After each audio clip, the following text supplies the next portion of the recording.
দেশের শান্তি শৃঙ্খলা রক্ষা করা সরকারের প্রধান বিবেচ্য বিষয় উল্লেখ করে প্রধান উপদেষ্টা ডক্টর মোহাম্মদ ইউনূস বলেছেন, এর ওপরেই নির্ভর করছে অন্তর্বর্তী সরকারের সাফল্য ও ব্যর্থতা। তাই নিরাপত্তা ব্যবস্থার উপর জোর দিতে জেলা প্রশাসকদের নির্দেশ দিয়েছেন তিনি।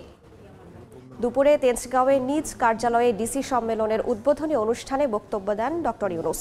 জন্ম নিবন্ধন সনদ ও পাসপোর্ট পেতে মানুষের ভোগান্তি কমাতে জেলা প্রশাসকদের উদ্ভাবনী শক্তি কাজে লাগানোর আহ্বানও জানান প্রধান উপদেষ্টা। বলেন, কোন জেলায় শিক্ষার মান কিভাবে উন্নত করা যায় সে বিষয়েও ডিসিদের তত্ত্বাবধান করতে হবে। এছাড়া সংখ্যালঘুদের নিরাপত্তা নিশ্চিত করাও বড় কাজ। বর্তমান সরকার সব ধর্ম, শ্রেণী ও গোষ্ঠীর সমান অধিকার নিশ্চিতে বদ্ধপরিকর বলেও জানান প্রধান উপদেষ্টা। ল অ্যান্ড অর্ডার একটা শান্তি শৃঙ্খলা বজায় একটা মস্ত বড় ইস্যু হয়ে গেল। এটাতে আমরা কে কি পরিমাণ অগ্রসর হলাম, কি করণীয় আমাদের, এটা একটা 1 নম্বর বিবেচ্য বিষয় আমাদের ল অ্যান্ড অর্ডার।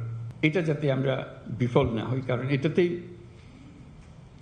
আমাদের সমস্ত অর্জন সফলভাবে অর্জন হতে পারে অথবা বিফলতায় পর্যবসিত হতে পারে। সেটা কি কোঅর্ডিনেশন হলে, কিভাবে হলে, এটা নিয়ে এই সম্মেলনে আলোচনা হোক। সংখ্যালঘুদের রক্ষা মস্ত বড় দায়িত্ব, কারণ এটার উপরে সারা দুনিয়ার নজর রাখে আমাদের উপরে। আমরা সংখ্যালঘুকে কীভাবে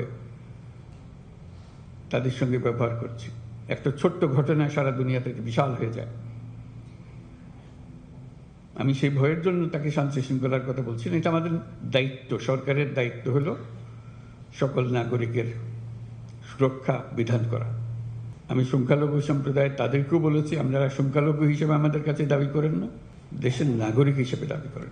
প্রাথমিক শিক্ষা একটু গিয়ে দেখা কি করা যায়, এটাকে একটু নজর দিলেই সবকিছু ঠিক আছে, আইনের কোনো অসুবিধা নেই। কেউ বলবে না যে না এটা করা যাবে না, করা অবশ্যই যাবে। একটু দেখা দিলে, স্কুলের শিক্ষকদের সঙ্গে কথা বললে, অনেক অনিয়ম বেনিয়ম আছে, সেগুলো তো আছেই, তার মধ্যেও যদি একটা নিয়ম সৃষ্টি করা যায়, একজন জেলা প্রশাসক বললে একটা সৃষ্টি করা যায়।